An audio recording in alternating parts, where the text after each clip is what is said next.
약속의 땅, 하나님이 주신 기업을 떠나 모압으로 이주했던 엘리멜렉의 가족은 언약적 징계를 받았습니다. 엘리멜렉이 죽어버렸습니다. 그리고 그의 두 아들도 모압 땅에서 죽었습니다. 과부가 된 시어머니 나오미와 청상 과부가 된 며느리 둘만 남게 됐습니다.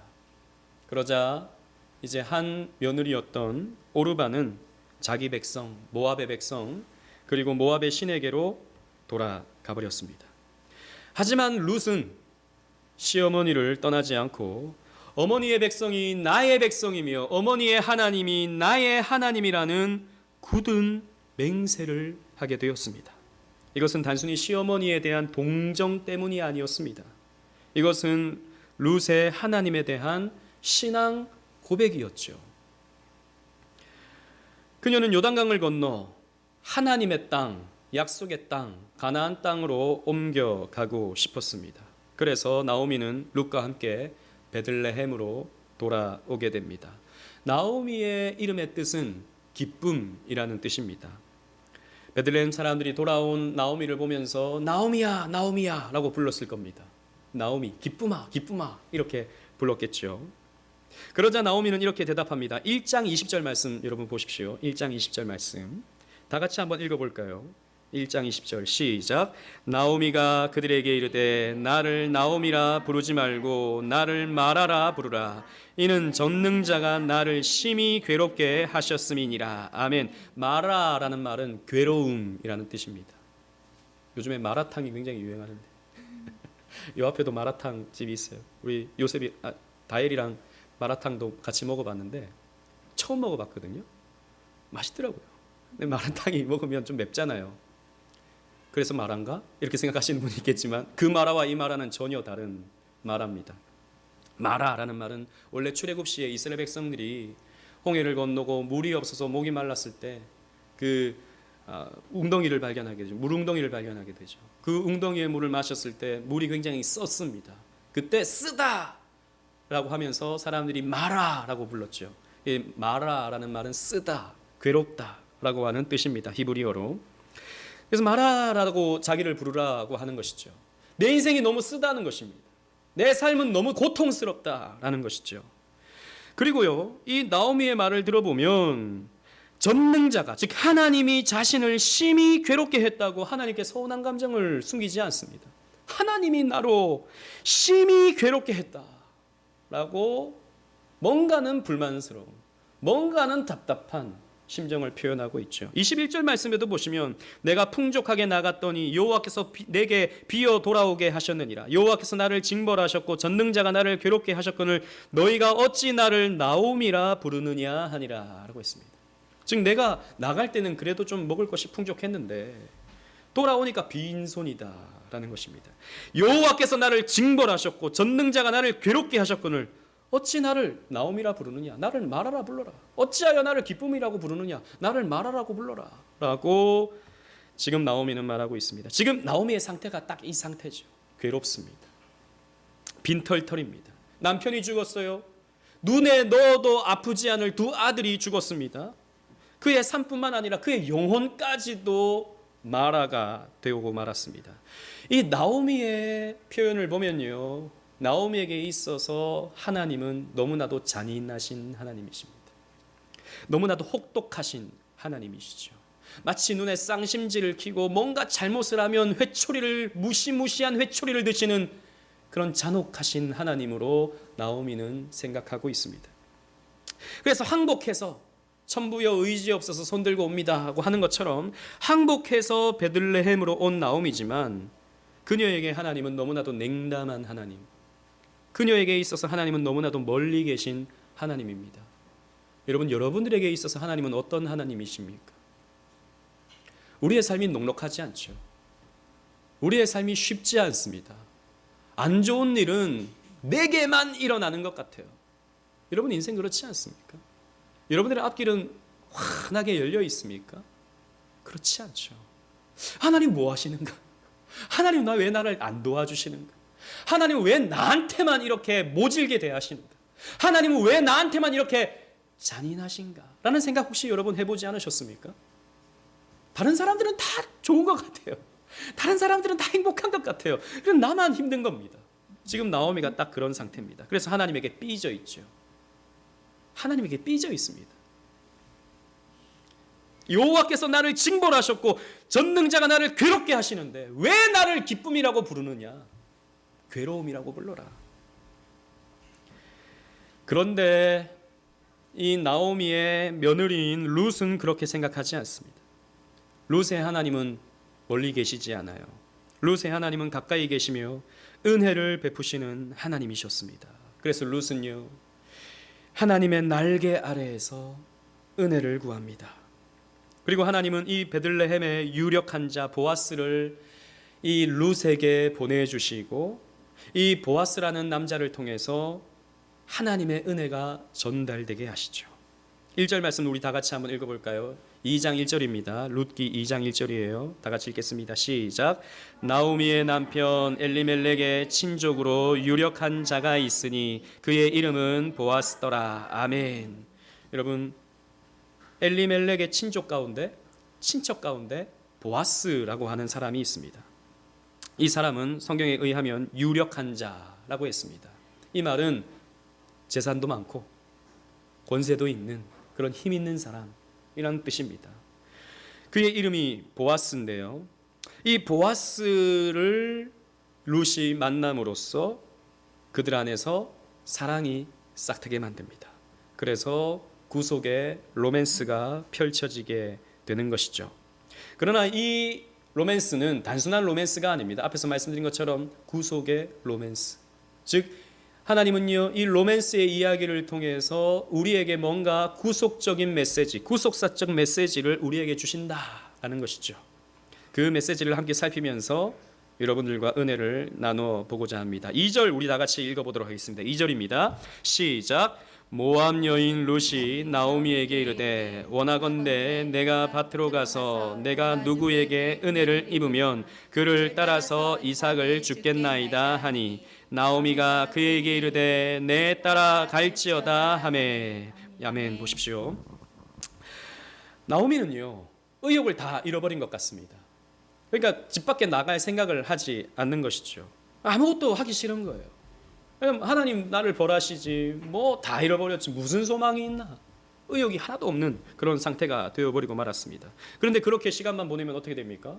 굶어 죽을 수밖에 없게 되는 것이죠. 그래서 룻은 나오미에게 이렇게 말합니다. 내가 밭으로 가겠습니다, 어머니. 그래서 내가 누구에게 은혜를 입으면 그를 따라서 이삭을 줍겠습니다 라고 말하고 있습니다. 여기서 중요한 것은 내가 누군가에게 은혜를 입으면 이라고 하는 단어예요. 은혜라는 말은요, 히브리어로 헨이라는 말인데요, 여기에서 사실 원래 은혜라고 하는 표현이 구약에서 사용될 때는 헤세드라는 말, 이런 말로서 많이 사용됩니다. 그런데 여기서는 헨이라는 말로 표현되어 있거든요. 이것은 단순히 그냥 어떤 하나님의 은혜라기보다는 호의, 누군가에게 베풀어지는 호의 혹은 은총, 자비, 아름다운 선행, 이런 것을 헨이라는 말로 성경에서 표현합니다. 그러니까 가시적으로 보여지는 누군가가 내미는 호의가 헨이라는 단어다라는 것이죠. 그래서 우리 성경에서는 이것을 은혜라고 번역했는데요, 사실 호의에 좀 더 가까운 단어입니다. 그래서 제가 오늘 호의와 은혜를 좀 혼용해서 사용하도록 하겠습니다. 아무튼 룻은요, 자기에게 이런 헨, 누군가의 호의가 필요하다고 생각했습니다. 누군가가 베풀어주는 은혜가 필요하다고 생각했습니다. 반대로 말하면 자신이 다른 누군가에게 친절이나 돌봄을 받아야 할 당연한 권리가 없다라고 생각하고 있다는 것이죠.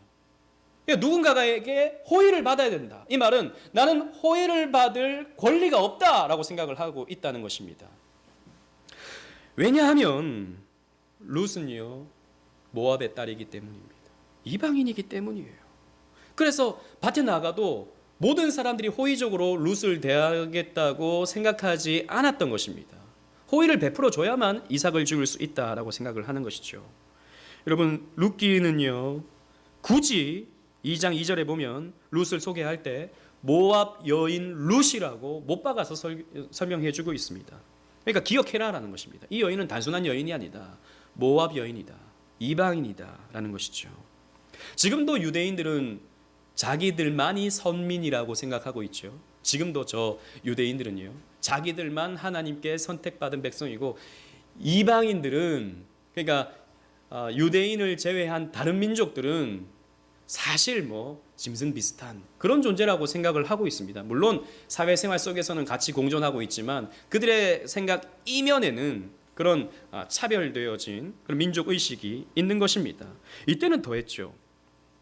그러니까 루시요, 베들레헴에 왔지만 나는 이방 여인이고 모압 여인인데 내가 어떻게 하나님과 하나님 백성에게 호의를 입을 수 있을까? 어떻게 내가 은혜를 입을 수 있을까를 고민했던 것 같습니다. 사실 이 문제는 우리에게 있어서 어려운 문제는 아니에요. 당연히 우리는 루시 하나님과 연합할 수 있고 하나님의 백성들과 연합할 수 있다라고 생각합니다. 신약의 눈으로 우리는 성경을 보니까요. 하지만 율법서를 가지고 있는, 율법서만을 가지고 있는 이때 당시 사람들에게 있어서 이것은 쉬운 문제가 아닙니다. 지난주에도 우리가 말씀을 간략히 살폈지만 이 이스라엘과 모압은요, 역사적인 대항관계, 역사적인 대적의 관계가 오랫동안 지속이 되어 있었습니다. 지난주에 우리가 살펴봤었는데요. 그 가운데 더 추가적으로 살펴본다면 여러분 주보를 보십시오. 신명기 23장 3절 말씀 다 같이 읽어보도록 하겠습니다. 시작. 암몬 사람과 모압 사람은 여호와의 총회에 들어오지 못하리니 그들에게 속한 자는 10대뿐 아니라 영원히 여호와의 총회에 들어오지 못하리라. 아멘. 이런 말씀들 때문에 사실 지금도 유대인들은 자기들만 선민이라고 생각하고 있다는 것이죠. 즉 이방인들은 여호와의 총회에 들어오지 못한다. 그 가운데 암몬과 모압은 특히 10대 후에라도, 아니 영원히 여호와의 총회에 들어오지 못한다 라는 것입니다. 이렇게 이스라엘 백성들과 모압 사이에는요, 영원한 분리가 이루어지게 된 것입니다. 그래서 서로 간에 평화의 조약을 맺을 수 없어요. 그래서 지금도 저 이스라엘 가자 지구에 가면 그렇게 전쟁의 포화가 멈추지 않는 것입니다. 끊임없이 연기가 피어오르는 거예요. 왜? 너희들 여기 들어오지 못한다는 겁니다. 들어오면 너희 죽여버린다라는 것이죠. 하나님의 언약으로 이런 모압 사람들은 들어올 수 없다라고 하는 것은 하나님이 정하신 법이었습니다. 자, 그렇다면 룻은 하나님의 백성이 될 수 없는 것입니까? 여호와의 날개 아래에 들어올 수 없는 것입니까? 모압 여인 룻은 하나님의 언약 백성이 절대 될 수 없는 것입니까? 아니죠. 우리는 들어올 수 있다라고 하는 것을 성경을 통해서 잘 알고 있습니다. 그러면 우리는 이 딜레마를 어떻게 해결할 수 있습니까? 이를 어떻게 이해해야 할까요? 우리는요, 이 신명기의 말씀을 오해하지 말아야 됩니다. 이 신명기의 이런 이방인들과의 분리적인 메시지를 오해해서는 안 된다라는 것이죠. 하나님은요, 구약 시대나 신약 시대나 결코 혈통으로 사람을 차별하시지 않으십니다. 민족으로 사람을 거절하지 않으십니다. 앞에서 본 것처럼 사실 구약 시대에도 쭉 보면 이방인들이 여호와의 총회에 들어오는 것을 많이 볼 수 있어요. 출애굽할 때도 여러 잡족들이 다 이 출애굽에 동참했었고, 앞에서 쓰임 받았던 위대한 갈렙도 겐 사람이었습니다. 그리고 라합도 여리고의 여인이었죠. 이방 사람이었습니다. 그런데 그들이 여호와의 백성이 된 것입니다. 그렇다면 모압의 무엇 때문에 여호와의 총회에 들어올 수 없다라고 말씀하는 것입니까? 바로 하나님을 대적한 모압의 죄를 하나님께서 용납할 수 없다라는 거예요. 구약시대나 신약시대나 모든 민족이 하나님께 예배할 수 있도록 하나님은 문을 열어놓으셨습니다. 다만 무엇을 거절하십니까? 하나님을 대적하는 그 죄, 하나님의 언약 백성들을 대적하는 그 죄를 용납할 수 없다라는 것입니다. 모압은요, 이스라엘의 통행을 거절했습니다. 출애굽하여서 가나안 땅으로 들어가려고 하는 그 이스라엘 백성들이 자기 땅에 못 들어오도록 모압이 거절했죠. 그 죄, 게다가 이스라엘을 저주했죠. 그 죄, 또 이스라엘 남자들을 미혹해서 음행하도록 만들어버렸죠. 그 죄를 용납할 수가 없다라고 하나님께서 말씀하고 있는 것입니다. 그래서 모압의 죄로부터 이스라엘을 구별시키고자 하시는 것이죠. 모압의 죄를 결코 용납할 수 없다라고 하나님이 말씀하고 있는 것입니다. 그러나 룻은 어떻습니까? 태생적으로 룻은 모압 사람이지만 그의 속사람은 달라졌습니다. 그의 속사람은 이제 하나님으로 채워졌습니다. 룻은요, 모압과 그의 백성과 그의 신들을 떠나버렸습니다. 그래서 이제 하나님은 그의 하나님이 되셨고 이스라엘 백성은 그의 백성이 되었습니다. 지난주 우리가 말씀을 살펴본 것처럼 룻은 하나님 앞에서 맹세했습니다. 그래서 이제 룻은요, 하나님의 호의, 하나님의 은혜를 구할 수 있게 된 것입니다. 그래서 내가 누군가에게 은혜를 입으면 내가 이삭을 주겠다라고 하고 있는 것이죠. 그래서 룻은요, 다행히도 베들레헴 사람에게 호의를 얻게 되었습니다. 아침부터 열심히 이삭을 줍게 되었죠. 이삭을 주울 수 있게 된 것도 사실 하나님의 호의입니다. 여러분, 사실 이 가나안 땅, 약속의 땅에서 살아간다고 하는 것은 이스라엘 사람들에게 큰 복이에요. 왜냐하면 이 땅은요, 굶는 사람이 없는 땅입니다. 원래 죄 때문에 굶게 되지만 원래 하나님을 잘 섬기는 이 땅은 굶는 사람이 없는 땅이에요.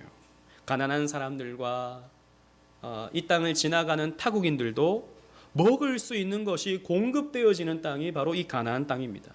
하나님은요, 율법을 통해서 가난한 사람들 또 혹은 타국인들이 먹을 것이 있도록 이삭을 떨어뜨릴 것을 명령하시죠. 여러분, 주보를 보십시오. 레위기 19장 9절 10절 말씀입니다. 제가 9절을 읽고 여러분들이 10절을 읽도록 하겠습니다. 레위기 19장 9절 10절. 너희가 너희 땅에서 곡식을 거둘 때에 너는 반 모퉁이까지 다 거두지 말고 내 떨어진 이삭도 줍지 말며, 시작, 내 포도원의 열매를 다 따지 말며 내 포도원에 떨어진 열매도 줍지 말고 가난한 사람과 거류민을 위하여 버려두라. 나는 너희의 하나님 여호와니라. 아멘. 고대 시대에, 지금으로부터 3400년 전에 하나님은요, 이런 복지 시스템을 이스라엘 땅에 구축해 놓으셨습니다. 그러니까 가난한 자들, 이때 당시에 가난한 자들은 고아와 과부들입니다. 이 사람들은 밭이 없어요. 일굴 아무런 기반이 없습니다. 뭘 먹고 살죠? 밭 모퉁이에 남겨놓은 그런 곡식들을 거두어서 먹고 살게 됩니다. 즉 이렇게 사각형의 밭이 있잖아요. 그럼 모퉁이 동그랗게 이렇게 원을 그려서 동그랗게 그 중앙에만 주인이 추수를 하게 되고 나머지는 거두지 말아야 됩니다. 이건 가난한 사람들의 몫이에요. 그리고 그 땅을 지나가는 사람들의 몫입니다. 게다가 추수를 할 때 떨어뜨리는 것 있잖아요. 곡식을 이렇게 추수하다 보면 떨어뜨리는 것. 떨어뜨리는 것은 주우면 안 됩니다. 이거는 가난한 사람들이 주어서 자기들이 먹을 수 있도록 해야 되는 것이죠. 포도원의 열매도 마찬가지입니다. 포도원의 열매 가운데서도 떨어진 것들은 이거 주우면 안 됩니다. 과일도 주우면 안 돼요. 그것도 가난한 사람들의 몫이 되는 것이죠. 하나님은요, 이 가나안 땅에 누구든지 굶는 사람이 없도록 만들어 놓으셨습니다. 이렇게 하나님은요, 법제화시켜서 모든 사람들에게 은혜를 베풀어 주신 것이죠.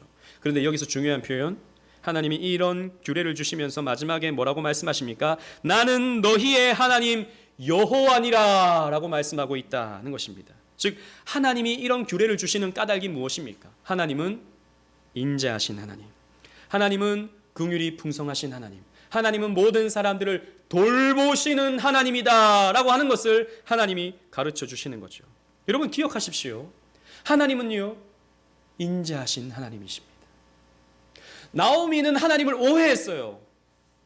하나님은 벌하시는 하나님, 하나님은 내 것을 빼앗아가시는 하나님, 하나님은 잔인하신 하나님, 하나님을 오해했습니다. 아니요, 하나님은요, 죄에 대해서는 진노하시고 죄에 대해서는 징책하시지만 언제든지 하나님께 회개하고 돌아오는 자에게는 한량없는 은혜를 베풀어 주시는 하나님이십니다. 가나안 땅에 머물러 살아가는 사람들에게는 하나님께서 풍성한 것을 공급하시며 좋은 것으로 채우시는 은혜의 하나님이 우리의 하나님이십니다. 하나님은 그것을 기억하라는 거예요. 나는 너희의 하나님 여호와다.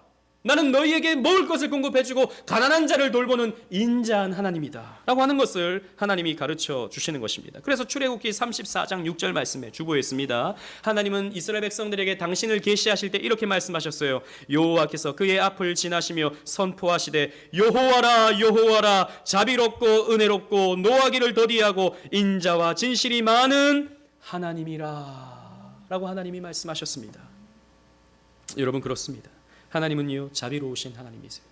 은혜로우신 하나님이십니다. 노하기를 더디하시는 하나님이십니다. 하나님이 화를 내셔서 우리의 죄에 대해서 당장 벌하신다면 우리는요 지금 팔이 꺾여 있거나 안증뱅이거나 눈 봉사거나 뭐 그렇게 돼 있을 겁니다. 그런데 하나님은요 노하기를 더디하시죠. 우리를 바라보실 때 참으시고 인내하시고 용서하시는 하나님이세요. 그래서 인자와 진실이 많으신 하나님이 우리 하나님이십니다. 사실 우리가 하나님을 오해하는 것은 우리가 하나님을 잘 모르기 때문이에요. 우리의 삶에 뭔가 안 좋은 일이 찾아오면 그게 하나님이 나를 미워해서 하나님이 나에게 이런 일을 주시나, 하나님을 우리가 오해하기 때문에 그런 생각을 하는 것입니다. 아니요. 우리의 삶에 일어나는 모든 일들은 우리의 근시안적으로 바라봤을 때 우리에게 안 좋은 일처럼 보여지지만 하나님의 시선으로 바라봤을 때 모든 것이 우리에게 하나님의 선한 결과로서 주어지는 것들입니다. 그렇기 때문에 하나님은 우리를 결코 미워하시거나 하나님이 결코 우리를 진노의 눈으로 바라보시거나 그러지 않으신다라는 것이죠. 언약의 땅에 있는 저와 여러분들이 한결같이 은혜의 눈으로 바라보시는 하나님이십니다. 이게요, 이런 하나님이시기 때문에 룻은요 하나님의 은혜를 구할 수 있었어요. 하나님이 만약에 모압 백성을 그냥 매몰차게 몰아내시는 하나님이시라면 룻은 은혜를 구할 수가 없죠. 그런데 룻은요 하나님이 어떤 하나님이신지 알고 있기 때문에 내가 은혜를 입을 수 있다면 이삭을 주고 그래서 그 은혜로서 내가 살겠다라고 지금 은혜를 구하고 있는 것입니다. 이런 룻에게 하나님은 은혜를 베푸시죠. 보아스를 만나게 하십니다. 룻은요 이삭을 열심히 주었습니다. 사람들이 떨어뜨리는 게 혹시 있을까 싶어서 이 농부들을 따라다니는 것을 열심히 주었습니다. 그러자 보아스의 밭에 이르게 되었죠. 3절 우리 다 같이 한번 읽어보도록 하겠습니다. 3절입니다. 다 같이 읽겠습니다. 시작. 룻이 가서 베는 자를 따라 밭에서 이삭을 줍는데 우연히 엘리멜렉의 친족 보아스에게 속한 밭에 이르렀더라. 아멘. 여러분 룻이 열심히 이렇게 이삭을 줍다가 여기 떨어뜨린 게 있네. 여기 떨어뜨린 게 있네. 여기 떨어뜨린 게 있네. 가다가 보니까 어디에 이르렀습니까? 보아스의 밭에 이르렀어요. 성경을 보니까 우연히 엘리멜렉의 친족 보아스에게 속한 밭에 이르렀더라라고 하고 있습니다. 그런데 또 때마침 보아스가 자기의 밭을 방문하게 되죠. 4절 제가 읽겠습니다. 마침 보아스가 베들레헴에서부터 와서 베는 자들에게 이르되 여호와께서 너희와 함께 하시기를 원하노라 하니 그들이 대답하되 여호와께서 당신에게 복 주시기를 원하나이다 하니라 라고 했습니다. 자 보십시오. 우연히 보아스의 밭에 이르렀는데 마침 보아스가 자기의 밭에 도착했습니다. 그리고 둘이 보아스와 룻이 만나게 되죠. 여러분 이것은 외면적으로 봤을 때 우연이지 결코 우연이 아닙니다. 우리 만남은 우연이 아니야. 그것은 우리의 바램이었어. 노사연은 이렇게 노래했지만 50점만 맞아요. 우연은 아닌 건 맞는데 우리의 바램이 아니라 하나님의 바램으로 우리는 모든 사람을 만나게 됩니다. 하나님의 작정과 하나님의 섭리 가운데 우리의 모든 만남은 이루어지게 돼요. 여러분들이 오직 은혜 교회를 만난 것은 우연이 아닙니다. 우연히 유튜브를 넘기다가 이런 교회가 있네. 말씀 한번 들어볼까? 이렇게 우리 교회 온 게 아니에요. 하나님의 인도하심이죠. 하나님의 작정이죠. 우리의 만남도 다 마찬가지입니다. 우연히 우리가 이렇게 만난 게 아닙니다. 하나님의 인도하심이죠. 둘은 그렇게 하나님의 필연 가운데 만나게 되었습니다. 보아스가 룻을 딱 봤어요. 뭔가 전기가 통했습니다. 찌릿 5절로 7절 말씀 보시겠습니다. 제가 5절 읽고 5절 6절을 읽고 여러분들이 7절을 읽겠습니다.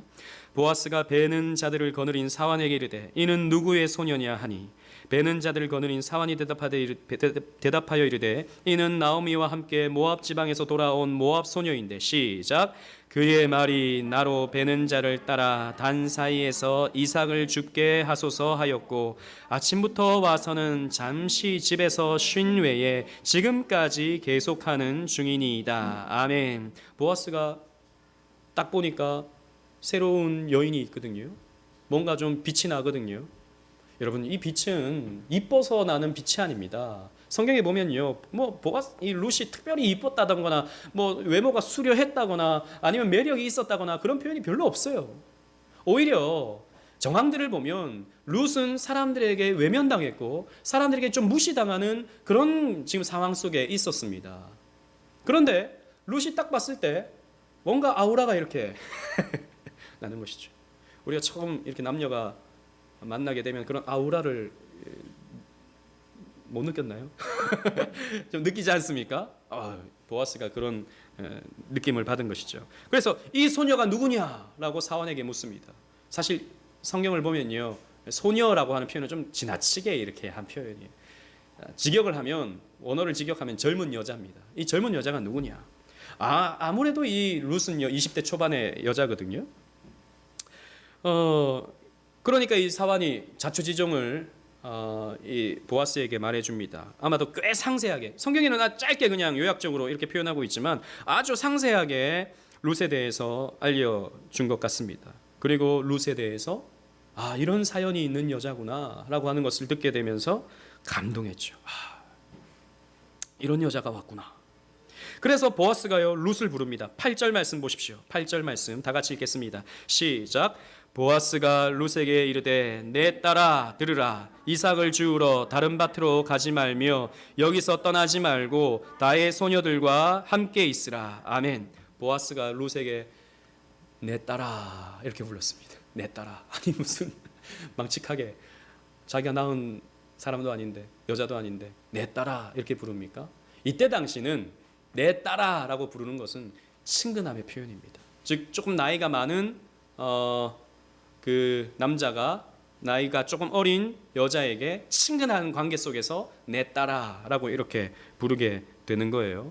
물론 정황을 보면 보아스는 좀 나이가 많아요. 뭐 얼마나 나이가 많았는지 자세하게 알 수는 없지만 나이가 좀 훨씬 많았던 것 같습니다. 룻은 이제 20대 초반의 여자일 것이라고 추측이 돼요. 그래서 나이가 많으니까 내 딸아라고 부를 수도 있고, 또 이때 당시는 위계질서 상황 속에서 이제 주인과 종의 관계에서 주인이 종에게 내 딸아라고 부르기도 합니다. 그런데 이 딸아라고 부르는 것은 아무리 뭐 그런 관계에 있다 하더라도 가깝지 않으면 부를 수 없는 단어예요. 그러니까 보아스는 이 룻에게 아주 친근한 표현을 하고 있는 것입니다. 부드럽게 따뜻하게 친근하게 룻을 부르고 있어요. 그리고 보아스는 말하기를 다른 밭으로 가지 마라 이렇게 말을 합니다. 자기 밭에 머무르라. 딴 데 가지 마. 여기에 있어 라고 이야기를 하고 있습니다. 이것은 뭐 룻이 마음에 들기도 하기 때문이기도 하겠죠. 다른 데 가서 다른 남자에게 이렇게 가면 안 되니까 나에게 머물라 라고 말하고 있는 것이기도 하지만 사실 이것은 룻을 보호하기 위함입니다. 9절 말씀도 보십시오. 9절 제가 읽겠습니다. 그들이 베는 밭을 보고 그들을 따르라. 이 소녀들을 따르라는 거예요. 그리고 내가 그 소년들에게 명령하여 너를 건드리지 말라 하였느니라. 목이 마르거든 그릇에 가서 소년들이 길어온 것을 마실지라.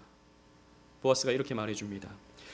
왜 이렇게 말하냐 하면 당시 사사시대는 우리가 앞에서 살펴본 것처럼 이런 성적인 성폭행 그리고 인신매매 이런 것이 빈번하게 이루어지던 그런 시대였습니다. 그래서 함부로 다른 밭으로 갔다가는 이 이방 여인을 우습게 보는 남자들에 의해서 겁탈을 당할 수도 있는 그런 위험이 있는 거예요.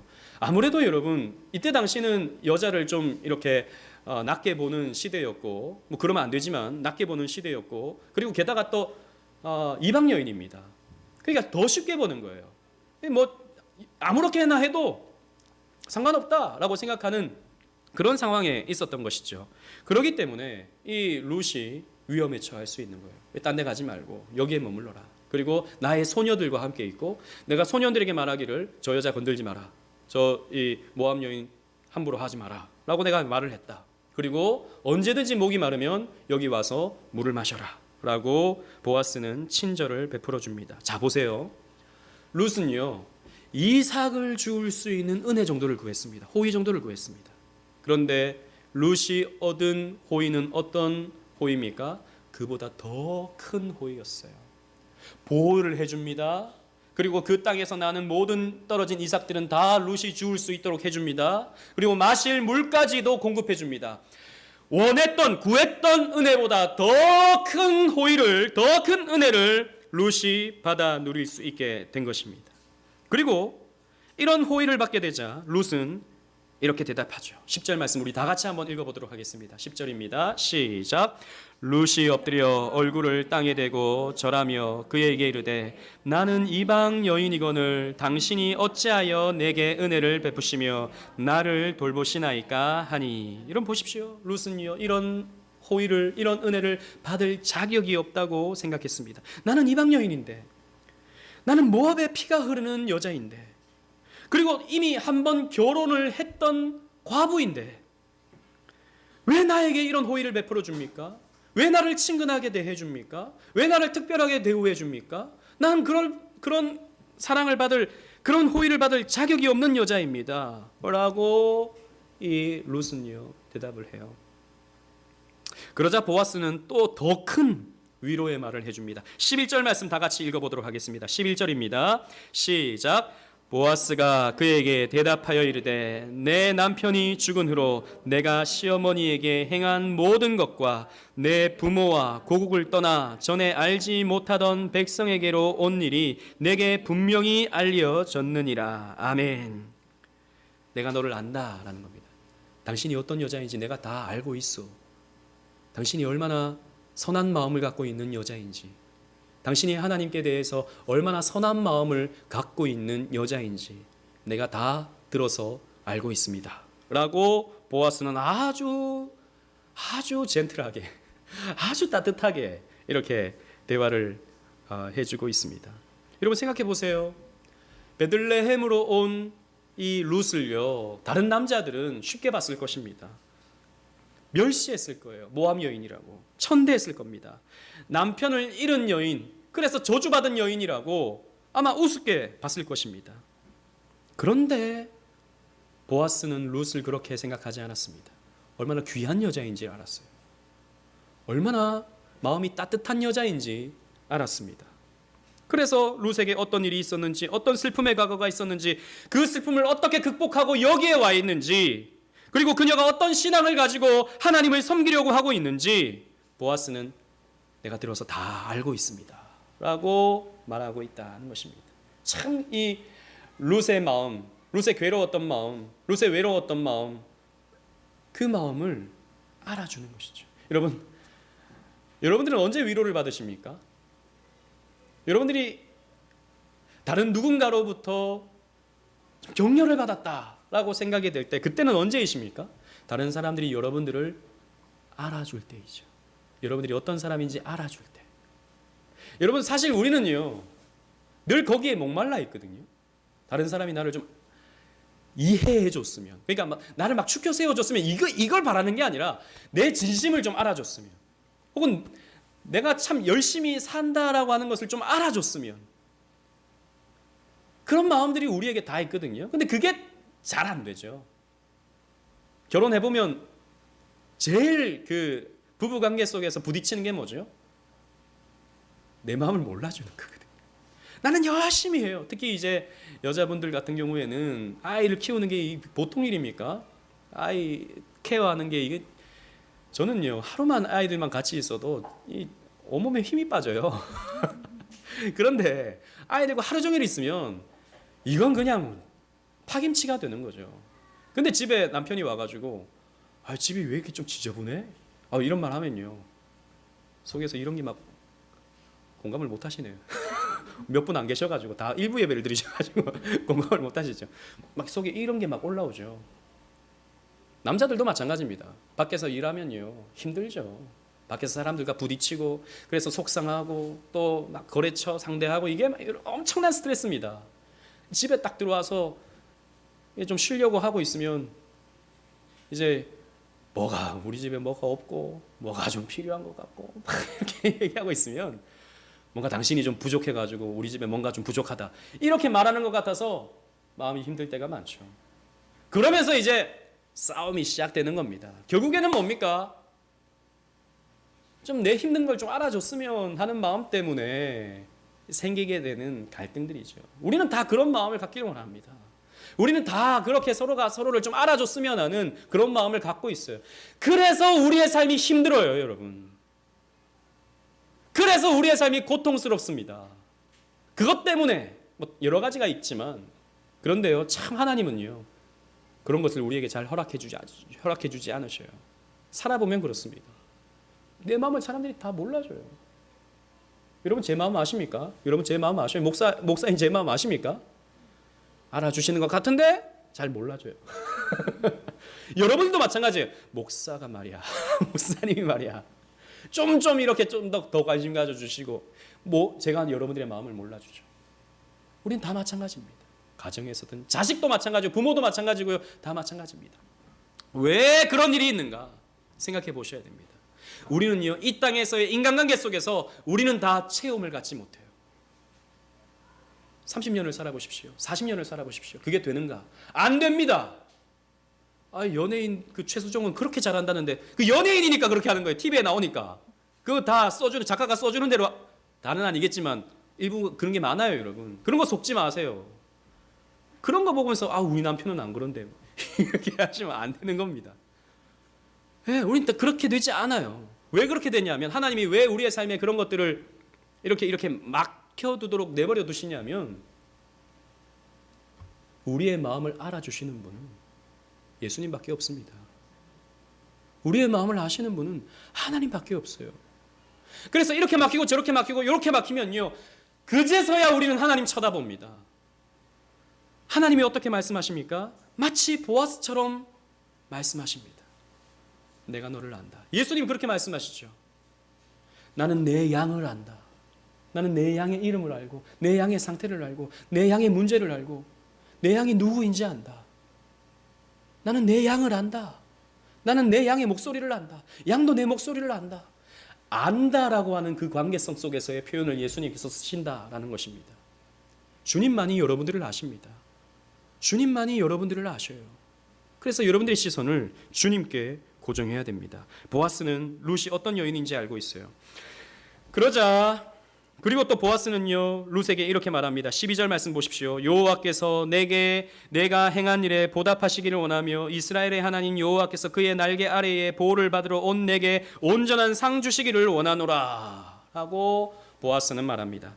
여러분, 보아스는요, 룻의 믿음을 꿰뚫어 봅니다. 그냥 밥 먹고 살기 위해서 베들레헴에 온 여자다라고 생각하지 않아요. 왜 왔습니까? 왜 가나안 땅에 왔습니까? 왜 베들레헴에 왔습니까? 여호와께서 그의 날개 아래에 보호를 받으러 온 내게, 즉 여호와의 날개 아래 머물기 위해서 이 룻은 베들레헴에 왔다라고 하는 것을 잘 알고 있는 것이죠. 여러분, 성경에는요, 주로 하나님에 대해서 하나님이 날개를 가지신 분으로 표현을 하고 있습니다. 여러분, 이것은 상징적인 표현이죠. 하나님은 날개가 없으십니다. 천사처럼 무슨 날개를 가지신 그런 하나님이 아니시죠. 이것은 하나님이 하늘에 계시고 하늘에서 우리를 만나러 내려오시는 분이시기 때문에 혹시 날개를 가지지 않으셨을까라고 하는 그냥 상징적인 표현입니다. 그런데 성경에 보면요, 무엇보다도 이 날개는 하나님의 돌보심을 표현하는 그런 표현이기도 합니다. 모세는요, 40년 광야 생활 동안 하나님의 돌보심을 이렇게 표현했죠. 여러분, 주보를 보십시오. 신명기 32장 11절 12절 말씀입니다. 제가 11절을 읽고 여러분들이 12절을 읽겠습니다. 마치 독수리가 자기의 보금자리를 어지럽게 하며 자기의 새끼 위에 너풀거리며 그의 날개를 펴서 새끼를 받으며 그의 날개 위에 그것을 엎는 것 같이. 시작. 여호와께서 홀로 그를 인도하셨고 그와 함께한 다른 신이 없었도다. 아멘. 이스라엘 백성들을 40년 동안 광야에서 하나님이 보호해 주셨는데, 그때 그 표현을 마치 독수리가 자기 새끼 위에 너풀거리며 라고 했습니다. 이 너풀거리며 라는 표현이 날개로 자기 새끼를 이렇게 보듬는 표현이에요. 이걸 히브리어로 라하프라는 표현인데요, 알을 품을 때도 이렇게 너풀거리며, 새끼를 보호할 때도 이렇게 너풀거리며, 하나님이 그렇게 이스라엘을 보호해 주셨다라는 겁니다. 게다가 날개를 펴서 저 하늘에서 떨어지는 새끼를 받아주시는 하나님, 그래서 날개를 펴신다라고 하는 표현으로 사용하고 있죠. 다윗도 하나님의 보호하심을 시편 91편 4절에서 이렇게 표현하고 있습니다. 주보를 보십시오. 그가 너를 그의 깃으로 덮으시리니 내가 그의 날개 아래에 피하리로다. 그의 진실함은 방패와 손방패가 되시나니 라고 했습니다. 즉 이 시편 91편은 전염병에서 하나님이 이스라엘 백성들을 어떻게 보호하시는가에 대한 표현이에요. 하나님이 당신의 날개로 당신의 언약 백성들을 품어주신다, 보호해주신다라고 하는 표현입니다. 따라서 하나님의 날개라고 하는 것은 하나님의 돌보심과 하나님의 보호의 표현입니다. 보아스는 룻이 왜 베들레헴에 왔는가? 그것은 여호와의 날개 아래에 거하기 위해 왔다라고 하는 것을 알고 있었던 것입니다. 그래서 여호와께서 너의 행한 일을 갚아주시기를 원하노라. 너의 그 믿음의 일, 믿음의 결단, 그래서 베들레헴에 온 일에 대해서 갚아주시기를 원한다. 그리고 온전한 너에게 온전한 상을 주시기를 원한다. 충분한, 이 온전하다는 말은 충분하다는 표현이에요. 충분한 상을 주시기를 원한다라고 보아스는 룻을 축복했습니다. 그러자 룻은요, 자신을 알아주는 이 보아스의 말에 더 감동합니다. 그리고 보아스가 말한 여호와의 축복을 더욱 갈망하죠. 13절 말씀 우리 다 같이 읽어보겠습니다. 13절입니다. 시작. 룻이 이르되 내 주여 내가 당신께 은혜 있기를 원하나이다. 나는 당신의 하녀 중에 하나와도 같지 못하오나 당신이 이 하녀를 위로하시고 마음을 기쁘게 하는 말씀을 하셨나이다 하니라. 아멘. 내가 당신께 은혜 입기를 원합니다. 보아스 당신께 호의를 입기를 원합니다. 나는 당신의 하녀, 당신의 시녀 중과도 비교할 수 없이 미천한 자이지만 그런데 당신께서 나를 위로하시고 당신이 내 마음을 기쁘게 하였으니 앞으로 더 큰 은혜를 받기를 원합니다. 당신에게 호의를 받기를 원합니다 라고 룻은 보아스에게 말해주고 있습니다. 여러분, 말씀을 맺겠습니다. 여러분은 눈치를 채셨겠지만 이 이야기는 단순히 보아스와 룻이 서로를 돕고 서로를 사랑하는 그런 로맨스의 이야기가 아닙니다. 이 둘의 관계는 예수님과 교회의 관계를 설명해주는, 예표해주는 하나의 그런 예언적인 메시지인 것이죠. 즉 보아스의 대사를 우리는 예수님의 대사로 이해할 필요가 있습니다. 물론 보아스는 예수님이 아닙니다. 그러나 보아스에게서 우리는 예수님의 냄새를 맡을 수 있는 거예요. 예수님의 향기를 맡을 수 있는 겁니다. 게다가 룻의 대사를 보면서 우리는 우리가 어떠한 존재인지, 우리가 이 사랑을 어떻게 받아 누리고 우리가 어떤 호의를 받게 되었는지를 깨달을 수 있어야 되는 것이죠. 여러분, 룻은요 자신이 이방 여인으로서 보아스의 호의와 은혜를 받을 자격이 없는 존재라고 생각했습니다. 자기는 보아스의 시녀보다도 더 낮은 그런 자라고 생각을 했습니다. 마찬가지로 우리는 그리스도의 은혜, 구원, 이것을 받을 자격이 없는 존재라고 우리는 스스로를 여겨야 합니다. 성경이 어떻게 말하고 있습니까? 이사야 선지자는 하나님의 영광을 보고 어떻게 표현했습니까? 화로다 나여 망하게 되었도다 라고 말했습니다. 즉 하나님의 영광을 본 이사야는 자기의 죄 때문에 하나님의 심판을 받아 마땅한 존재라고 생각했습니다. 자기의 죄 때문에, 자기의 드러난 죄 때문에. 베드로도 마찬가지였습니다. 베드로가 예수님을 만나고 어떻게 대답합니까? 주여 나를 떠나소서, 나는 죄인으로서이다. 나는 예수님을 감당할 수가 없는 존재입니다. 나는 미천한 존재입니다. 나는 예수님을 상대할 자격이 없는 존재입니다 라고 말합니다. 왜요? 자기 안에 있는 죄, 자기 안에 있는 비겁함, 자기 안에 있는 게으름과 거짓됨, 음란, 교만, 이런 것들이 그 하나님의 영광이 비춰지는 가운데, 예수님의 말씀이 비추시는 가운데 드러난다는 것이죠. 여러분, 우리가 진짜 하나님의 말씀을 들으면, 여러분들이 하나님의 말씀을 들으면 우리가 얼마나 사랑받기에 합당하지 않은 존재인지를 발견하게 됩니다. 우리 이 노래 많이 부르죠. 당신은 사랑받기 위해 태어난 사람. 그 사랑받기 위해 뭐죠 가사가? 그 사람 아무튼 그 사랑 받고 있지요. 우리 그 노래 많이 부르는데 그 노래가 잘못됐다는 말은 아닙니다만 그 노래는 반은 맞고 반은 틀립니다. 우리는 사랑받기 위해 태어난 존재가 맞지만 사랑받을 자격은 없는 자들입니다. 하나님의 말씀 앞에 여러분들은 온전하십니까? 우리가 아까 10계명 우리가 낭독했지만 그 계명 앞에 여러분들은 괜찮은 사람들입니까? 우리는 오늘날 자존감이라든지 그리고 또 자기를 피하라는 이런 시대 속에서 자신의 정당성을 사람들에게 인정받고 싶어하는 것이 보편화된 사회 속에서 우리는 자기가 의롭다라고 생각하기가 너무 쉬운 시대를 살아가고 있습니다. 자기를 괜찮은 사람이라고 생각하는 것이 옳다고 생각하는 시대를 우리는 살아가고 있어요. 그걸 자기 긍정. 그리고 또 그렇게 생각하는 것이 건강한 것이라고 우리는 생각하고 있습니다. 물론 여러분 우리 스스로를 사랑할 수 있어야 돼요. 그러나 여러분 성경에서는요.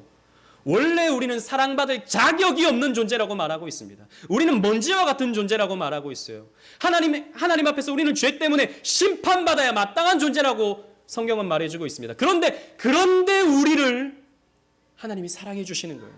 그런데 우리를 하나님이 높여주시는 거예요. 거기에서 우리는 진짜 우리에게 대한 사랑을 할 수 있는 겁니다. 자기 일을 사랑을 할 수 있는 겁니다. 근데 이게 없이 당장 나는 괜찮아, 나는 훌륭해, 나는 이 정도면 괜찮지라고 생각하니까 하나님의 사랑이 별 느낌이 없어요. 우리가 왜요? 하나님 당연히 나 사랑해 주셔야 되는 거 아니야? 이 정도면 나 착하잖아, 이 정도면 나 성실하잖아, 다른 사람과 비교하면 이 정도면 훌륭하잖아. 우리 이렇게 생각하거든요. 은혜가 되지 않죠. 그런데 룻은요, 자기가 사랑받을 수 없는 사람이라고 생각합니다. 자기가 사랑받을 자격이 없는 자라고 생각합니다. 그러니까 그 호의가 엄청나게 크게 다가오는 것이죠. 예를 들자면 제가 옛날에 주일학교 때 이런 비유를 든 적이 있었습니다. 제가 주일학교 예전에 설교를 아주 길게 했었거든요. 그러니까 예를 들어서 이런 겁니다. 어떤 주일학교 학생이 그때는 전도사님이었으니까 전도사님 왜 이렇게 설교를 길게 해? 그리고 왜 저렇게 소리를 질러? 왜 화가 나 있어? 이게 전도사님은. 내가 전도사님한테 내가 복수를 해줘야겠어. 나를 괴롭게 했어. 그래서 전도사님의 차에 빵꾸를 한번 내야겠다.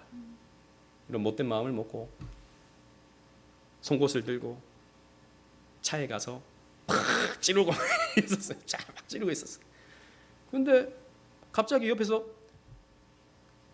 목사님이 탁 튀어나오더니 누구야? 너 뭐하니? 탁 한 거예요. 탁 찌르고 있는데 눈이 딱 마주친 겁니다. 야, 내가 죽었다. 야, 내가 들켰구나. 야, 이제 나에게 오는 것은 이제 전도사님의 그 불과 같은 야단과 몽둥이를 맞을 수도 있겠구나. 그 속옷으로 내가 찔릴 수도 있겠구나. 이렇게 생각을 하고 있는데, 근데 전도사님이 내가 너한테 뭔가를 줄게 하고 딱 내미는데 몽둥이가 아니라 송곳이 아니라 소세지를 탁 내밀어 주는 거예요. 이거 먹고 집에 가. 이렇게 딱 말해주는 거예요. 그러면 그 송곳으로 찌르던 친구가 어떻게 되겠습니까? 눈물이 흐르죠. 왜 나에게 소세지를, 왜 나에게 먹을 것을, 몽둥이가 아니라 송곳이 아니라 왜 나에게 소세지를 주시지? 라고 생각하게 될 것입니다. 물론 이 비유가 정확하게 맞아 떨어지는 비유는 아니지만 여러분 그런 것입니다. 하나님은 우리를 벌하셔야 옳습니다. 우리의 죄 때문에 말이죠. 그런데 하나님은 우리를 용서해 주십니다. 품어주십니다. 우리를 높여주십니다. 우리가 이런 주님의 인자하심을 알면, 주님의 사랑이 얼마나 풍성한지 알면 우리는 은혜를 더 구하게 되죠. 마치 수로보니게 여인이 예수님께 주여 올소이다, 개들도 제 주인의 상에서 떨어지는 부스러기를 먹나이다 하는 것처럼 내게 부스러기의 은혜라도 주십시오 라고 우리는 은혜를 구하게 됩니다. 마치 혈루병 여인이 예수님의 옷자락이라도 붙잡으면 자기의 병이 나을 수 있을 것이라고 믿고 옷자락이라도 붙드는 것처럼 우리는 예수님께 은혜를 구하게 되어 있는 것입니다. 은혜를 구하면 어떻게 합니까? 예수님께서 우리를 외면하십니까? 아닙니다. 이 혈루병 여인에게 예수님께서 뭐라고 말씀하십니까? 똑같은 대답을 하십니다. 따라, 내 믿음이 너를 구원하였으니 평안히 가라. 내 병에서 놓여 건강할지어다 라고 말씀하셨어요. 이런 보아스의 그 대사와 예수님의 이 말씀이 이렇게 오버랩되고 있지 않습니까? 그렇습니다. 우리 주님은요, 문제를 고쳐주실 뿐 아니라 우리를 사랑해 주시며 우리를 끝까지 보호해 주시는 우리 주님이십니다. 그리고 우리가 주님을 사랑하기 때문에 내어놓는 그 선한 행실에 대해서 우리 주님께서는 하나하나 기록해 놓으시고 나중에 이 땅에 다시 오실 때 우리에게 큰 상을 베풀어 주시는 우리 주님이십니다. 여러분, 우리 예수님은 이렇게 좋으신 분이세요. 보아스보다 더 좋으신 분이 바로 우리 주님이십니다. 그러므로 여러분, 예수님 앞에 나오십시오.